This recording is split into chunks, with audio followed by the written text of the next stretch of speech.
బజరంగి భాయిజాన్ సినిమాలతో జాతీయ స్థాయిలో స్టార్ రైటర్ గా మారిపోయాడు రచయిత విజేంద్ర ప్రసాద్. ప్రస్తుతం విజయ్ హీరోగా తెరకెక్కుతున్న సినిమాతో పాటు బాలీవుడ్ లో క్రిష్ దర్శకత్వంలో తెరకెక్కుతున్న మణికర్ణిక సినిమాలకు విజేంద్ర ప్రసాద్ కథ అందిస్తున్నారు. వీటితో పాటు బుల్లితెరపై భారీ బడ్జెట్ తో రూపొందిస్తున్న ఆరంభ్ టీవీ సిరీస్ కు కూడా ఆయనే కథ ఇస్తున్నారు.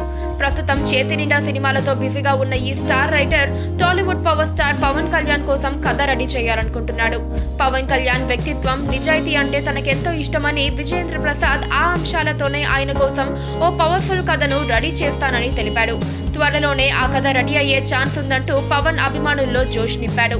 ప్రస్తుతం రాజమౌళి సినిమాలతో పాటు బయటి దర్శకులకు కథలు అందిస్తున్న విజేంద్ర ప్రసాద్ పవన్ కోసం కథ రెడీ చేస్తే ఆ సినిమాను ఎవరు డైరెక్ట్ చేస్తారో చూడాలి. పక్కనే ఒక గంట సింబల్ కనిపిస్తుంది కదా, దాన్ని నొక్కారనుకోండి, మేం చేసే వీడియో అప్డేట్స్, నోటిఫికేషన్స్ అన్నిటితో మీ డివైస్లో వాలిపోతాం.